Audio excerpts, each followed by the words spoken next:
Hi guys, I am Ganesh Sinha. Today I am going to discuss about basic of accounting. आज के session में हम बात करेंगे अकाउंटिंग के बेसिस के बारे में। तो फादर ऑफ अकाउंटिंग है लुका पेसियली, इटालियन मैथमेटिशियन है। 1447 में इनका जन्म हुआ था और 1517 में इनका डेथ हुआ। अकाउंटिंग क्या है? तो accounting art of recording, classifying, summarising, analysing, interpreting financial transaction and communicating the results to interested persons. सबसे पहले अकाउंटिंग में ये देखा जाता है, आइडेंटिफाई किया जाता है कि क्या ये ट्रांजैक्शन बिजनेस से रिलेटेड है या नहीं, और ये इसका मॉनेटरी वैल्यू है या नहीं। जो रिकॉर्डिंग के लिए बिजनेस से रिलेटेड या मॉनेटरी वैल्यू दोनों को होना जरूरी है। दोनों होगा तभी होगा रिकॉर्डिंग, तभी रिकॉर्डिंग होगा। नेक्स्ट है क्लासिफाइंग। क्लासिफाइंग में क्या होता है कि जितने भी आइटम होते हैं सबको अलग अलग सेपरेट अकाउंट ओपन करते हैं। जैसे कि रेंट पेड किए तो रेंट पेड करते हैं तो उसमें रेंट अकाउंट और केस अकाउंट होगा, तो रेंट का एक अलग सेपरेट अकाउंट होगा और केस का सेपरेट अकाउंट होगा। एनालिसिसिंग मतलब ट्रांजैक्शन के बारे में एनालिसिस करना कि वो किसका ट्रांजैक्शन है, किस चीज़ का है, कौन सा आइटम का है। उसके बाद इंटरप्रेटिंग मतलब क्या होता है कि वो क्या होता है कि एक कंपनी के अंदर अपने प्रोडक्ट से कंपेयर करना होता है कि प्रीवियस ईयर में इस प्रोडक्ट से कितना प्रॉफिट हुआ, कितना लॉस हुआ, और या तो वो सेम प्रोडक्ट किसी दूसरे कंपनी से कंपेयर किया जाता है। उसके बाद क्या होता है कि जितने भी सारे इंफॉर्मेशन है, फाइनेंशियल इंफॉर्मेशन है, उसको कम्युनिकेट करना होता है दूसरे मतलब के अकाउंटिंग के यूजर्स को। नेक्स्ट में है फंक्शन ऑफ अकाउंटिंग। जैसा कि अभी हम बताएं, रिकॉर्डिंग, क्लासिफाइंग, समराइजिंग और डील्स। देखिए यहाँ पे क्या है, रिकॉर्डिंग में क्या है कि business transaction in journal, business transaction को जर्नल में रिकॉर्ड करते हैं, जो कि नेक्स्ट क्लास में बात करेंगे। Classifying with the help of account के हेल्प से इसको क्लासिफाई करते हैं, लेजर पोस्टिंग करते हैं, अलग अलग सेपरेट अलग अलग आइटम का अलग अलग अकाउंट बनाते हैं। समराइजिंग इसमें क्या होता है, ट्रायल बैलेंस बनाते हैं, एक्सेट्रा, बैलेंस शीट बनाते हैं। Deals only in financial transaction. देखिए अकाउंटिंग का फंक्शन क्या है कि यहाँ पे सिर्फ और सिर्फ फाइनेंशियल ट्रांजैक्शन मतलब जो बिजनेस से रिलेटेड हो या मॉनेटरी वैल्यू हो उसी का डील्स होगा यहाँ पे। एनालिसिस एंड इंटरप्रेट्स डेटा, यहाँ पर क्या होगा, एनालिसिस और इंटरप्रेट डेटा जो बताया भी हम। Communicates the information to the needy, मतलब कि जो जिनके लिए आवश्यकता है उनको जानकारी, इंफॉर्मेशन कम्युनिकेट्स करना, ये अकाउंटिंग का फंक्शन है। नेक्स्ट है relevant assets of accounting. Relevant assets of accounting में क्या है, first economic event, external, internal. External में क्या होता है, सेल ऑफ गुड्स। इंटरनल में क्या होता है, issue of raw material from stores to production departmental. देखिए एक्सटर्नल जब जैसे गुड्स को सेल करते हैं तो वो एक्सटर्नल है, but issue of raw material from stores to production department, जब वो रॉ मटेरियल को इशू करते हैं स्टोर से, है ना, स्टोर से प्रोडक्शन डिपार्टमेंट में ले जाते हैं, तो वो क्या होता है कि इंटरनल इवेंट होता है। और वही जब फिनिश गुड्स बन के तैयार हो जाता है तो वो सेल के लिए फिनिश होता है, तो उसको एक्सटर्नल इवेंट्स कहते हैं। नेक्स्ट में है relevant assets of accounting. Point 2 है क्या, identification, measurement, recording and communication. देखिए आइडेंटिफिकेशन, जैसे कि अभी हम बताएं कि अकाउंटिंग में ये देखा जाता है कि जो भी जितने भी ट्रांजैक्शन हुआ है वो बिजनेस से रिलेटेड है या मॉनेटरी वैल्यू है या नहीं। यदि ये दोनों को फुलफिल नहीं करेगा, सेटिस्फाई नहीं करेगा, तो वो रिकॉर्डिंग नहीं होगा। तो आइडेंटिफिकेशन सबसे पहले करना होता है, ये बिजनेस से है या नहीं है। सेकंड में क्या, मेजरमेंट में क्या होता है, मॉनेटरी वैल्यू, इसका मैन्युफैक्चर वैल्यू है या नहीं है। इसके बाद है रिकॉर्डिंग, मतलब तभी इसको रिकॉर्ड करते हैं। रिकॉर्डिंग जर्नल और सब्सिडरी बुक के अकॉर्डिंग करते हैं। और कम्युनिकेशन क्या हुआ कि वो यूजर्स तक, जितने भी इस कंपनी के यूजर्स होते हैं वहाँ तक इनको सारे फाइनेंशियल इंफॉर्मेशन कम्युनिकेट करना होता है। जैसे कि देखिए पिक्चर में दिया हुआ आइडेंटिफिकेशन, कि वो identification of events, measurable, recording, communication. Next में है ऑर्गेनाइजेशन क्या होता है? ऑर्गेनाइजेशन एक संस्था है, इसमें बहुत से लोग एक ग्रुप बना करके काम करते हैं। जैसे मान लीजिए इसको ग्रुप ऑफ मेन भी कहते हैं, जो कि बहुत सारे मेन का एक ग्रुप होता है और इनका मेन पर्पस रहता है, सबका एक ही मोटिव रहता है कि इसको मतलब कि ज़्यादा से ज़्यादा प्रॉफिट अर्न करना हो। तो बहुत सारे संस्था जो होते हैं वो प्रॉफिट के लिए भी होते हैं, बहुत सारे संस्था होते हैं जो कि बिना प्रॉफिट के, उनको प्रॉफिट से कोई मतलब नहीं है, वेलफेयर के लिए होते हैं, ह्यूमन वेलफेयर के लिए। देखिए यहाँ पे दिया हुआ है an entity stands for performing business activities either for profit और नॉट फॉर प्रॉफिट। मतलब कुछ ऐसे होते हैं जो कि प्रॉफिट के लिए भी होते हैं, कुछ ऐसे नॉट प्रॉफिट के लिए भी होते हैं। जैसे प्रॉफिट के लिए एग्जांपल के तौर पर कहा जाए तो बहुत सारे कंपनी हैं, रिलायंस जो है, टाटा मोटर है, तो बहुत सारे जो कि प्रॉफिट के लिए और बहुत सारे ऑर्गेनाइजेशन है जो कि नॉट प्रॉफिट के लिए है। जैसे जैक हो गया, झारखंड एकेडमिक काउंसिल रांची, तो उसका पर्पस क्या रहता है कि लोगों को एजुकेटेड करना है, इससे हमारा देश में ज़्यादा से ज़्यादा एजुकेटेड पर्सन होंगे।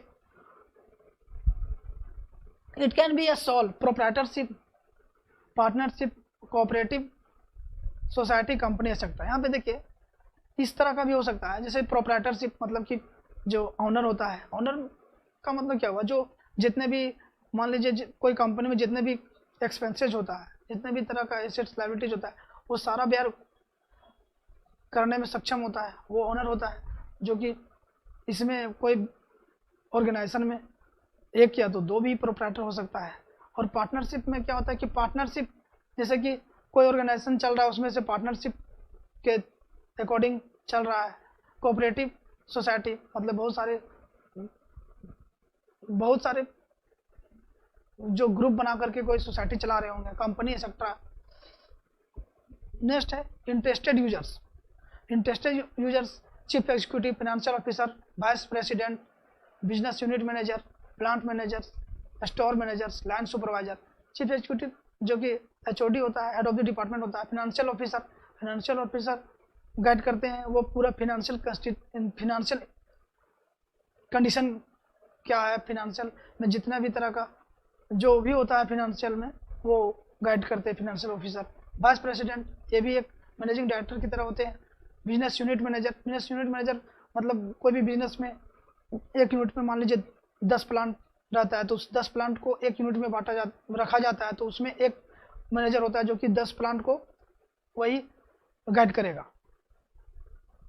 आगे नेक्स्ट है प्लांट मैनेजर। प्लांट मैनेजर क्या होता है, जैसे कि मान लीजिए 10 प्लांट है तो अलग अलग प्लांट का अलग अलग मैनेजर होगा। स्टॉक मैनेजर में क्या होता है, जैसे यहाँ पे स्टोर में जितने भी प्रोडक्ट्स रहता है, रखा जाता है, उसका एक मैनेजर होता है। लैंड सुपरवाइजर भी वही गाइड करता है, उनके अंदर भी बहुत सारे वर्कर रहते हैं एक्सेट्रा। नेक्स्ट देखिए इंटरनल यूजर्स, एक्सटर्नल यूजर्स क्या होते हैं, share holder, creditor, tax authority, regulatory agencies, trade union, stock exchange, customer etcetera.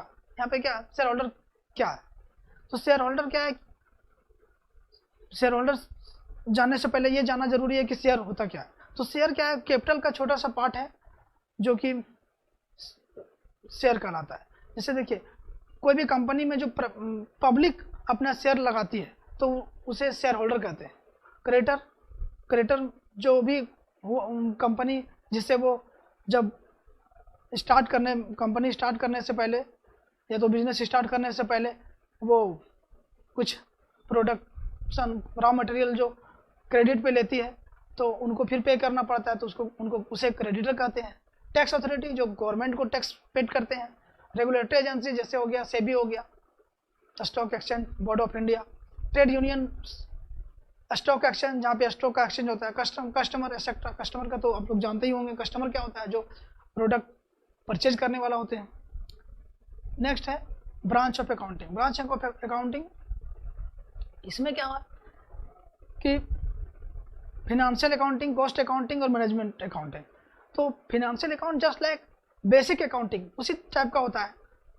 और कॉस्ट अकाउंट क्या होता है, तो कॉस्ट अकाउंट में ये पता चलता है इससे कि पर यूनिट कॉस्ट क्या है, कोई भी प्रोडक्ट का पर यूनिट कॉस्ट क्या है, इससे पता चलता है। मैनेजमेंट अकाउंटिंग इसका वर्क रहता है कि ये डिसीजन मेकिंग करता है कि क्या डिसीजन होना चाहिए, मतलब कि क्या प्रोडक्ट मैन्युफैक्चर करना चाहिए, क्या नहीं करना चाहिए, ये तो मैनेजमेंट अकाउंट गाइड करता है। नेक्स्ट है qualitative characteristics of accounting information. देखिए यहाँ पे रिलिएबिलिटी, मतलब कि ये भरोसेमंद होना चाहिए, फैक्ट होना चाहिए। नेक्स्ट है relevance, just in a time, जैसे यूजफुल होना चाहिए। नेक्स्ट है अंडरस्टैंडेबिलिटी, मतलब अकाउंटिंग जो बनाते हैं वो समझने योग्य होना चाहिए। हम बनाए तो कोई समझ सके ऐसा बनाना चाहिए, ऐसा नहीं कि जैसे तैसे लिख दिए बस सिर्फ हमें को समझ में आया किसी और को समझ में नहीं आया, तो ऐसा नहीं होना चाहिए, समझने योग्य होना चाहिए। नेक्स्ट है कॉम्परेबिलिटी, कंपेयर होता है जिसमें कंपेयर अपने आप से या तो किसी और कंपनी से कंपेयर किया जाता है। नेक्स्ट में है ऑब्जेक्टिव्स ऑफ अकाउंटिंग, अकाउंटिंग के ऑब्जेक्टिव्स क्या होते हैं, तो अकाउंटिंग के ऑब्जेक्टिव्स होते हैं टू मेंटेन बिजनेस रिकॉर्ड, मतलब बिजनेस रिकॉर्ड को मेंटेन करना होता है, क्योंकि यदि वो रिकॉर्ड नहीं करेगा तो उतना पूरे एक साल का जितना भी ट्रांजैक्शन हुआ है वो कैसे याद रखना तो इम्पॉसिबल है, इसलिए इसे रिकॉर्ड किया जाता है। लॉस ऑफ, देखिए पिक्चर में दिया हुआ लॉस ऑफ मेमोरी, कभी भी भूल सकते हैं, इसलिए इसको रिकॉर्ड करके रखा जाता है। नेक्स्ट में क्या है कैलकुलेशन प्रॉफिट और लॉस, प्रॉफिट और लॉस का कैलकुलेशन किया जाता है। तो ऑब्जेक्टिव अकाउंटिंग का जो मेन ऑब्जेक्टिव होता है प्रॉफिट और या लॉस, ये तो देखना होता है कि प्रॉफिट हुआ कितना, कितना लॉस हुआ। नेक्स्ट है टू सर्टेन फाइनेंशियल पोजीशन, और फाइनेंशियल पोजीशन को भी देखा जाता है कि इसका फाइनेंशियल पोजीशन क्या है, एसेट्स और लायबिलिटीज में क्या चेंजिंग आया, कितना एसेट्स डिक्रीज हुआ, लायबिलिटीज क्या डिक्रीज हुआ। यदि ज़्यादा लायबिलिटीज डिक्रीज हो जाता है, यदि ज़्यादा लायबिलिटीज इंक्रीज होता है, मतलब लायबिलिटीज एसेट्स से ज़्यादा हो जाता है, तो फिर कंपनी को लॉस होगा, इसलिए ये सब चीज़ सर्टेन किया जाता है। नेक्स्ट में देखिए आगे प्रोवाइडिंग इंफॉर्मेशन यूजर्स को, मतलब अकाउंटिंग के जितने भी यूजर्स हैं उनको इंफॉर्मेशन प्रोवाइड किया जाता है। नेक्स्ट में है basic accounting term entity, entity means क्या होता है,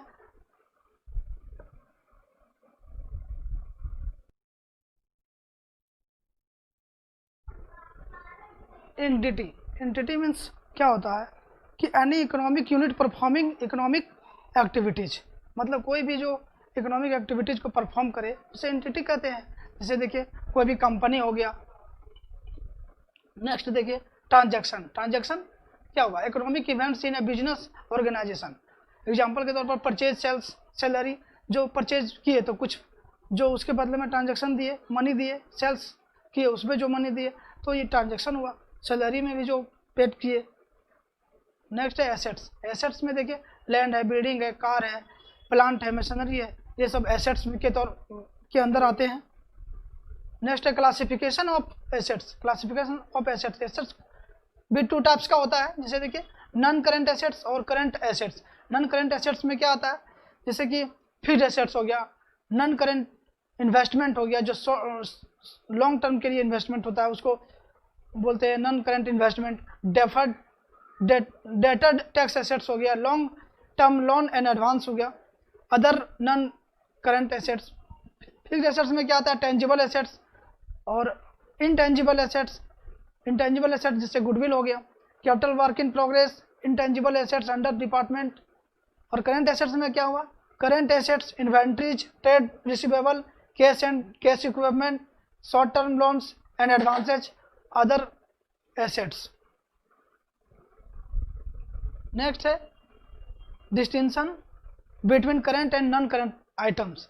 करंट एसेट्स और current liabilities are involve in operating cycle. यहाँ पे ऑपरेटिंग साइकिल क्या है, तो ऑपरेटिंग साइकिल जैसे कि रॉ मटेरियल को फिनिश गुड्स में चेंज करते हैं, उसके बाद वो सेलिंग में चेंज होता है। जैसे कोई भी रॉ मटेरियल हुआ, उसमें एसेट्स रॉ मटेरियल होता है, एसेट्स होता है, तो उसमें उसको प्रोडक्ट को मैन्युफैक्चर करते हैं, तभी वो जब पूरा फिनिश होकर के तैयार होता है उसको बोलते हैं फिनिश गुड्स। तो इसमें करंट एसेट्स और करंट लायबिलिटीज होता है। करंट एसेट्स जैसे देखिए, जब कोई डेटर होता है तो डेटर में क्या हुआ कि किसी को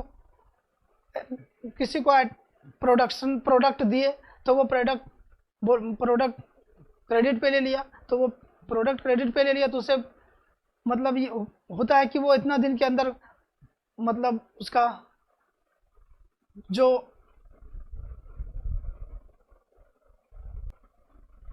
शॉर्ट टर्म टाइम के लिए वो पे करेगा, जैसे डेटर हो गया। करंट एसेट्स और liabilities are realised settled within 12 months, मतलब करंट एसेट्स और करंट लायबिलिटीज को रियलाइज किया 12 मंथ के अंदर ही रियलाइज किया जाता है। Current items are preliminary from for trading, current items are cash और कैश इक्विपमेंट। जैसे करंट आइटम्स जो होता है वो प्रिलिमिनरी होता है ट्रेडिंग के लिए, करंट आइटम्स आर कैश और कैश इक्विपमेंट। नेक्स्ट है बेसिक अकाउंटिंग टर्म, जो फॉर्म में लायबिलिटीज। लायबिलिटीज क्या होता है? तो लायबिलिटीज भी 2 टाइप्स का होता है, शॉर्ट टर्म लायबिलिटीज और लॉन्ग टर्म लायबिलिटीज। देखिए, the amount payable by the business in future, मतलब कि जो अमाउंट फ्यूचर में बिजनेस पे करती है उसको लायबिलिटीज बोलते हैं। क्लासिफिकेशन ऑफ लायबिलिटीज, लायबिलिटीज का भी 2 टाइप्स होता है, नॉन करेंट लायबिलिटीज और करेंट लायबिलिटीज।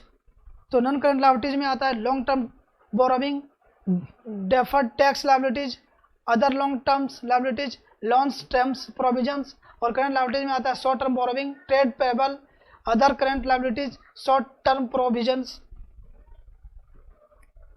नेक्स्ट है capital, investment made by the owner, जो ओनर इन्वेस्टमेंट लगाता है, इन्वेस्टमेंट करता है, उसे कैपिटल कहते हैं।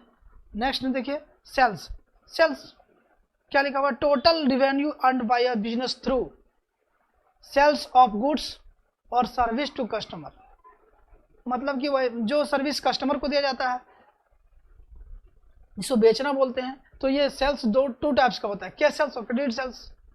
नेक्स्ट है रिवेन्यू और इनकम, इनकम मतलब इनकम क्या है? जैसे देखिए, amount business means the amount a business earns through the sales, interest received, dividend received, rent received, commission received, discount received. तो यहाँ से जब इंटरेस्ट रिसीव से डिविडेंड रिसीव हुआ, मतलब इंटरेस्ट से जो मनी आता है, डिविडेंड से जो मनी आता है, ये सब इनकम हुआ। कमीशन से जो आता है, डिस्काउंट से जो आता है। नेक्स्ट है एक्सपेंसेज, एक्सपेंसेज में क्या है? The amount spend to earn revenue, मतलब कि रिवेन्यू के लिए जो अर्न रिवेन्यू के लिए जो पैसा खर्च करते हैं उसे एक्सपेंसेस कहते हैं। जैसे देखिए, रेंट हो गया, वेजेज हो गया, सैलरी हो गया। नेक्स्ट है expenditure, expenditure capital expenditure, revenue expenditure. अब यहाँ समझना है कि कैपिटल एक्सपेंडिचर क्या है और रिवेन्यू एक्सपेंडिचर क्या है। तो benefit of expenditure last for more than 1 year, मतलब कि 1 ईयर से भी ज़्यादा हो उसको बोलेंगे कैपिटल एक्सपेंडिचर। और benefit of expenditure exhaust with in a year, 1 साल के अंदर जो एक्सपेंडिचर होता है उसे बोलेंगे रिवेन्यू एक्सपेंडिचर। नेक्स्ट है प्रॉफिट, तो प्रॉफिट क्या है? तो to excess of revenue over expenses in an accounting year which represents increase in capital, मतलब क्या हुआ कि कॉस्ट ऑफ प्रोडक्शन, मतलब जितना हम कोई भी प्रोडक्ट को प्रोडक्शन में जितना भी खर्चा होता है उससे ज़्यादा सेलिंग होता है, सेलिंग प्राइस ज़्यादा होता है तो होता है प्रॉफिट, तो प्रॉफिट होता है। नेक्स्ट है गेन, तो गेन क्या? A profit that arises from events और transaction which are incidental to business such as sale of fixed assets, winning a court case, appreciation in the value of an assets। ये क्या है कि जब कोई भी हम मान लीजिए कोई लैंड परचेज करते हैं और वो तीन साल बाद फिर उसको सेल करते हैं तो कुछ उसका वैल्यू तो बढ़ जाता है। जैसे मान लीजिए कोई लैंड है 5 लाख में परचेज किए और 2 साल बाद उसको सेल करेंगे तो उसका वैल्यू तो 5 से ज़्यादा हो जाएगा, सपोज दैट 10 लाख हो गया तो 5 लाख अर्न आया ना, उसको उसे गेन बोलेंगे। आगे है क्या, विनिंग अ कोर्ट केस। जैसे मान लीजिए कोई भी लैंड में झमेला चल रहा है, केस हो गया उसके बारे में, यदि वो केस जीत जाते हैं तो प्रॉफिट हो, गेन होगा, तो गेन होगा। और नेक्स्ट है appreciation in the value of an assets, मतलब कोई भी एसेट्स का वैल्यू बढ़ गया, एप्रिसिएशन हो गया तो उससे गेन होता है। नेक्स्ट है लॉस। लॉस क्या है, तो the excess of expenses over revenue and accounting year which represents reduction in capital. इसमें क्या है कि जितना कॉस्ट ऑफ प्रोडक्शन था उससे सेलिंग प्राइस कम है, सेलिंग टोटल होल ईयर का कम हुआ तो लॉस हुआ। डिस्काउंट, डिस्काउंट में देखिए ट्रेड डिस्काउंट होता है और कैश डिस्काउंट होता है। Deduction in the price of goods sold, जब गुड्स सोल्ड करते हैं तो उसमें डिडक्शन होता है, 2 टाइप्स का होता है, ट्रेड डिस्काउंट होता है, कैश डिस्काउंट होता है। नेक्स्ट है वोचर। वोचर यहाँ पे क्या है कि केस मेमो, जो कि the documentary evidence in support of transaction, जैसे cash memo, invoice, cash receipts etcetera. Next है गुड्स। गुड्स क्या होता है, गुड्स वही जो प्रोडक्शन करते हैं, जैसे कि कम्युनिटीज प्रोडक्ट, आर्टिकल और thing in which trader deals, जो ट्रेडर डील्स करता है वो गुड्स हुआ। ड्राइंग क्या है, द अमाउंट ऑफ कैश और other assets withdrawn by the owner for his personal use, मतलब ऑनर जो पर्सनल यूज के लिए कुछ अमाउंट या तो एसेट्स विथड्रॉन करता है उसे ड्राइंग कहते हैं। नेक्स्ट है परचेज। परचेज क्या होता है, expenses include for purchase of goods in a business, it include both cash purchase and credit purchase. Purchase मतलब खरीदना होता है, ये भी 2 टाइप्स का होता है, कैश परचेज होता है और क्रेडिट परचेज होता है। नेक्स्ट है stock, inventories. Stock means, stock और इन्वेंट्रीज दोनों एक ही है। स्टॉक मतलब क्या होता है, जैसे unsold stock, raw material, semi finished goods at the end of accounting year, मतलब अकाउंटिंग ईयर में जो लास्ट में गुड्स बच जाता है उसको बोलते हैं अनसोल्ड स्टॉक। तो वो उस ईयर के लिए क्लोजिंग स्टॉक होता है, बट नेक्स्ट ईयर के लिए वो ओपनिंग स्टॉक हो जाता है। तो यहाँ पर क्लोजिंग स्टॉक और ओपनिंग स्टॉक का मीनिंग भी समझ गए। नेक्स्ट है डेटर। डेटर को अकाउंट रिसीवेबल भी कहते हैं और बिल्स रिसीवेबल भी कहते हैं। डेटर क्या होता है, the person who owes money to business, जो बिजनेस में मनी देता है उसको डेटर कहते हैं। नेक्स्ट है creditor, accounts payable.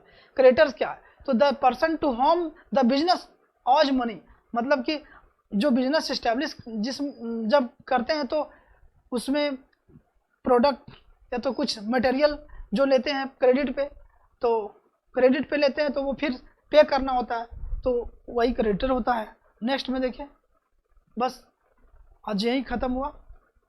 Thank you for watching my video and don't forget subscribe my channel and press the bell icon.